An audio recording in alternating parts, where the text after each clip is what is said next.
les éventuels bidonnages qu'il peut y avoir dans une émission comme celle-là. D'abord, est-ce qu'il y a beaucoup de choses, Cyril, qu'on ne voit pas, nous, téléspectateurs? C'est vrai qu'on ne montre qu'une heure, mais est-ce qu'il y a des choses importantes qui nous sont cachées? Parfois, si une action peut être contraire à l'espèce de scénario, on va dire, de la production, il se peut qu'effectivement ce soit caché et puis passé après sur le web ou en image piratée, mais pas officiellement sur TF1, effectivement. Ce qui est étonnant cette saison, par exemple, Émilie, c'est qu'on a eu l'histoire de John, John qui était exhibitionniste, en tout cas on a expliqué comme ça, qui passait la plupart du temps tout nu. Ça, on ne l'a jamais vu, il a fallu attendre qu'il sorte, il a fallu attendre qu'Ahmed sorte pour qu'on le voit. Ça veut dire qu'il y a quand même beaucoup de coupes et beaucoup de montage. Ils sont un peu obligés parce que là c'était assez hard, on va dire, donc ils ne pouvaient pas non plus diffuser. Je pense qu'ils vont déjà assez loin comme ça. Mais ça fausse un peu les rapports quand même, parce que si on avait su, on aurait compris peut-être certaines colères contre John ou certaines personnes qui se seraient énervées si on avait su ça. Or on ne le savait pas. Complètement. Est-ce qu'il y a des choses que vous avez faites vous, ou que vous avez demandé de couper? Est-ce que c'est possible ou pas? Est-ce qu'on peut demander en démol de dire ça, on veut surtout pas que ça passe? Non, ils vont nous dire oui. Moi, ils m'ont déjà dit oui, mais... Sur quoi, par exemple? Une fois, j'étais pas bien, je me souviens, je pleurais et j'étais vraiment triste. Et ils m'ont appelé au confesse, ils m'ont dit bon, Émilie, explique-nous qu'est-ce qui va pas. Et je leur ai dit vous me filmez pas, je dis je veux pas que vous me filmez. Et oui, t'inquiète pas, on filme pas. Et ils ont baissé la caméra parce qu'on a une petite caméra comme ça. Et ils ont mis un mec derrière le miroir, donc forcément je l'ai pas vu. Et ils m'ont filmé. Mais c'est qu'en sortant, je me suis dit mais à ce moment-là, ils m'avaient dit qu'ils allaient pas le diffuser. Et puis on voyait bien le moment où je voulais pas qu'il filme quand même. Alors, il y a des images qu'on découvre que plus tard ou que sur Internet. C'est le cas, par exemple, de ces images que vous allez découvrir. Il s'agit des filles entre elles, Amélie, Anne-Christelle et Charlotte. Ça n'a jamais été diffusé sur TF1. En revanche, eh bien, ça a été mis en ligne sur tf1.fr. C'est interdit aux moins de 10 ans. Vous allez comprendre pourquoi. Ça, c'est un peu chaud. Hein. C'était un peu chaud. Oui, regardez. C'est la proximité. Je peux plus, hein. C'est ma meuf. On dit ça, elle est longue. Ah là là là. Elle met des laits. Regarde Robert, il a fait mais pas ça qu'il est.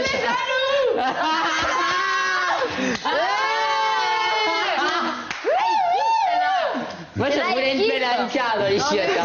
Regarde-les.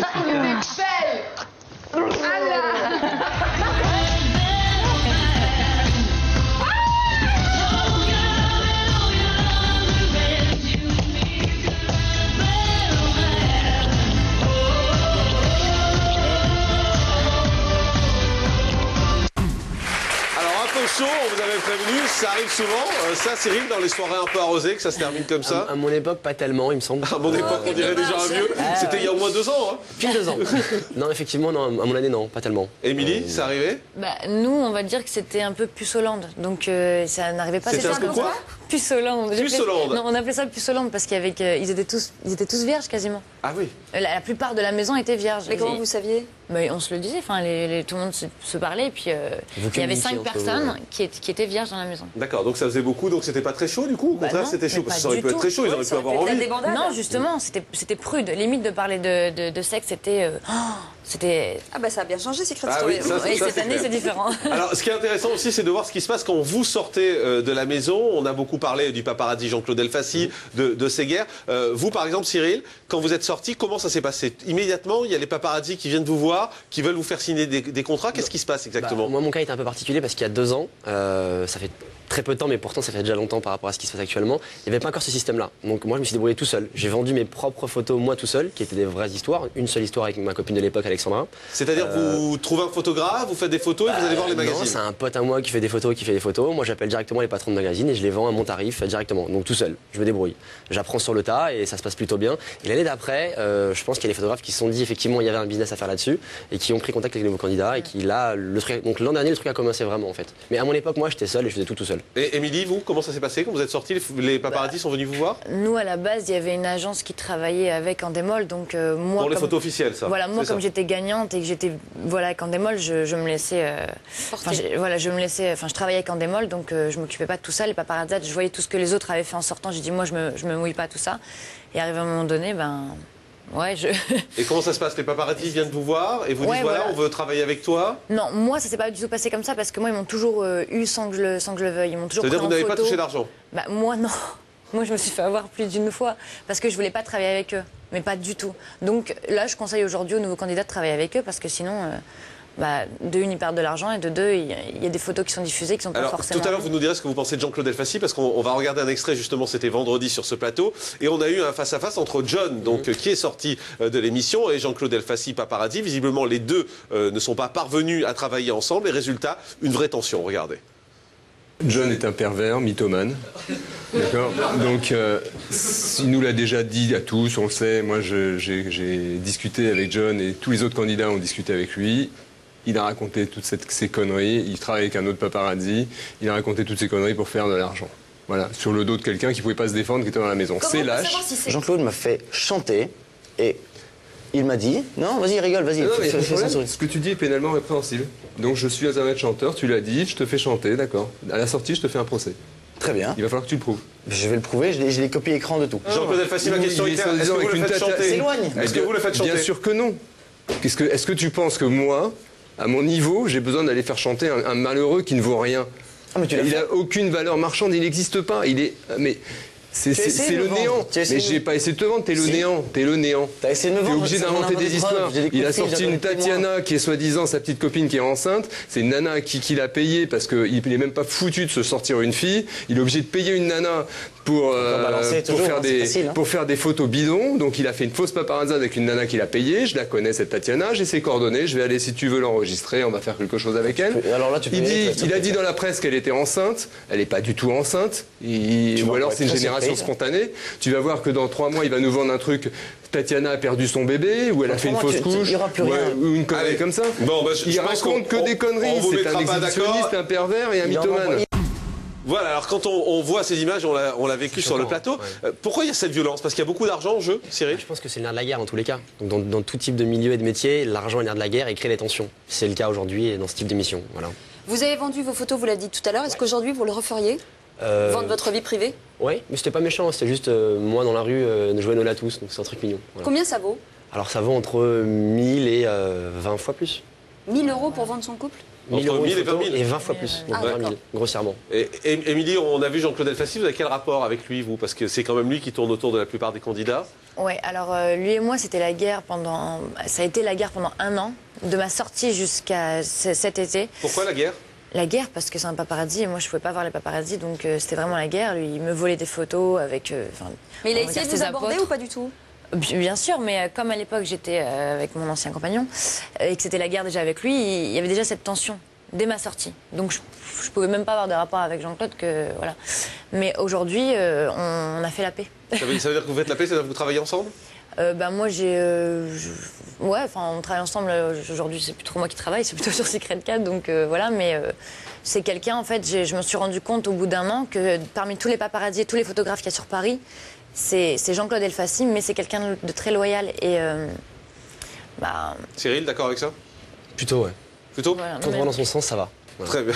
Alors justement, cette saison, en tout cas, Secret Story, c'est la saison de tous les scandales. C'est une enquête signée Marie Deneville. Triche, nudité, amour, désamour, mensonges et perversité en tout genre, la 4e édition de Secret Story est encore mieux qu'un bon épisode de Dallas. Retour sur une saison rythmée par les scandales. Cette année, la tricherie ne fait pas peur aux candidats et dès le début, c'est Robin qui ouvre le bal. Robin, en révélant ton secret à Anthony, tu as enfreint le 8e commandement de la voix. Pour cette raison, les nominations de cette semaine sont annulées. En révélant ton secret, tu entraînes Benoît dans ta chute. Le premier à avoir créé des soucis à la production, c'est Ahmed. Ancien champion de France de karaté, ce gérant de boîte de nuit a plusieurs fois été menaçant vers ses camarades au sein de la Maison des Secrets. Ça va se faire flipper, mais je te jure, ça flippe. Ça va être la guerre. Résultat, il a tout simplement été exclu du jeu par la production. Autre scandale de cette saison, le cas Bastien, un mentaliste très doué, trop doué peut-être pour être crédible. Alexandre est un vampire. Très étonnant, quoi, et très surprenant. Et s'il y en a un qui sait faire parler de lui, c'est John. Le candidat belge se fait remarquer grâce à des prouesses physiques hors normes. Alors ça, tu vois, c'est le burger.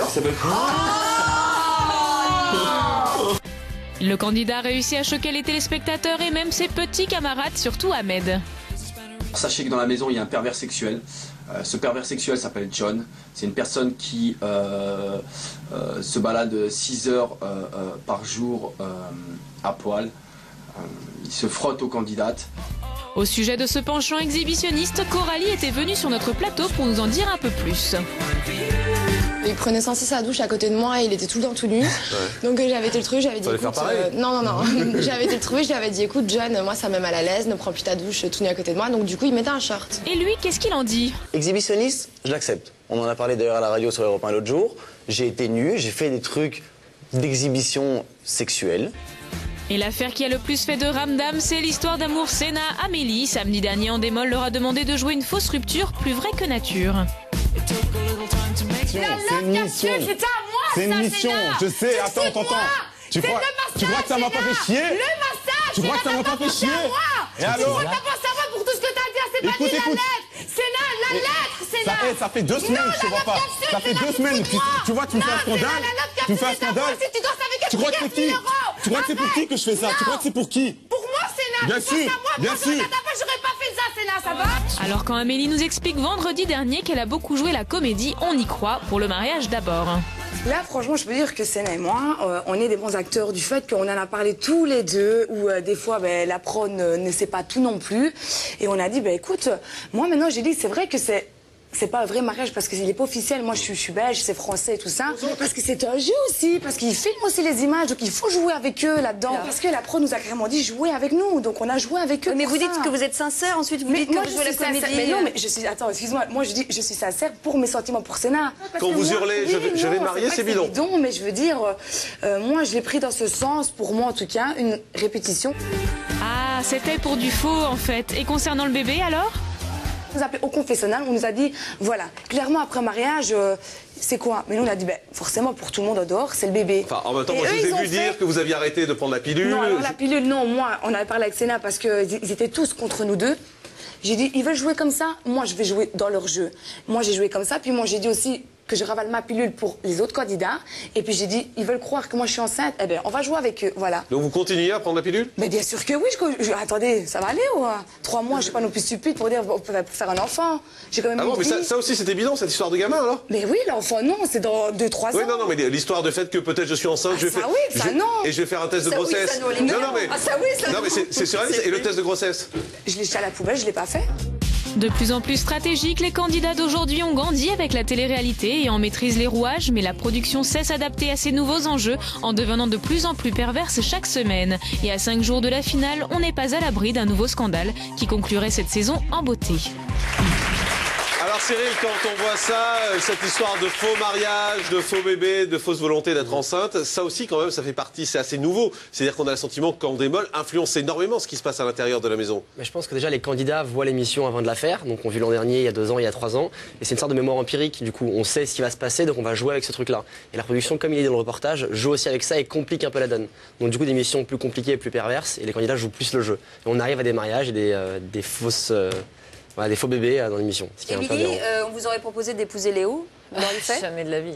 Vous auriez refusé dans le jeu? Mais bien sûr. Même si c'était faux, si c'était non, mais tout ce qui était ridicule, j'ai refusé. Même des missions, si je les trouvais ridicules, je disais mais je m'en fous, je les fais pas. Ah non, moi je refusais. J'ai refusé énormément de missions. J'ai refusé énormément de missions, même pour de l'argent. En tout cas, ce qui est clair, c'est que les candidats, s'ils continuent à être en lien avec Endemol, c'est aussi parce que ça leur apporte de la promotion, de la publicité. Et quand ça va pas comme ils veulent, parfois ils poussent des coups de gueule. Je vous propose de regarder Robin. C'était vendredi soir, c'était dans l'after de Secret Story. Il a poussé un coup de gueule parce qu'on ne faisait pas correctement sa promo. Regardez. J'ai quelques remerciements aux équipes web d'Endemol Productions, Laurent Laboutière, Frédéric Micolo, Grégory Marguerite, Christelle Pougnard, Thibaut Giton et un petit clin d'œil à Marine Grisset, notre Ice Girl, les équipes d'ITF1 également avec Agnès Jacquemin, Fanny Chaise, Thierry Espacio. Moi je devais faire mon extrait de DVD ce soir, ils m'ont même pas filmé, ils coupent le truc. Mais alors, Robin, s'il te plaît. Robin, merci. Robin, merci de respecter les équipes d'Endemol. Et pour ta promotion, on va en parler dans un instant. Robin, c'est quoi ton DVD? Parle-nous-en. Ah mais à chaque fois, Robin. Mais c'est pas grave, Robin. C'est dommage parce qu'on en allait parler à la fin de l'émission. Donc Donc voilà, et là c'est vrai qu'on comprend bien pourquoi tout le monde va dans ces émissions, etc. Ça sert à faire votre promo sur la suite de votre aventure. Dès lors où il y a, comme Robin par exemple, il a quelque chose à vendre, il veut se montrer sur un média, c'est le seul média qu'il a aujourd'hui, donc il y va. Maintenant, une émission en direct, vous le savez mieux que moi, c'est compliqué, c'est les aléas. Si la minute de promotion est squeezée, c'est pas de leur faute, c'est pas voulu, je pense que c'est par rapport à un timing ou à une publicité ou quoi. Ouais, mais on sent bien que Robin était là pour ça, non mais lui il assume clairement, je pense qu'il est là pour ça, mais du coup il s'énerve peut-être un peu trop vite, voilà, c'est le moins qu'on puisse dire. Tout court. Allez, on reparlera de tout ça dans un instant, on va vous parler du reste de l'actu média du jour, et c'était en particulier ce week-end toutes ces manifestations qui ont eu lieu à Paris, et les équipes de télé étaient nombreuses à travailler. On a voulu aller voir comment travaillait une équipe de télévision quand elle était au cœur d'une manifestation comme celle qui s'est produite lundi. Nos équipes étaient donc avec celle de BFM TV. Regardez cette enquête signée Jocelyn Abdé et Bertrand Chameroy. Au vu de la récente agression d'un journaliste de Canal+,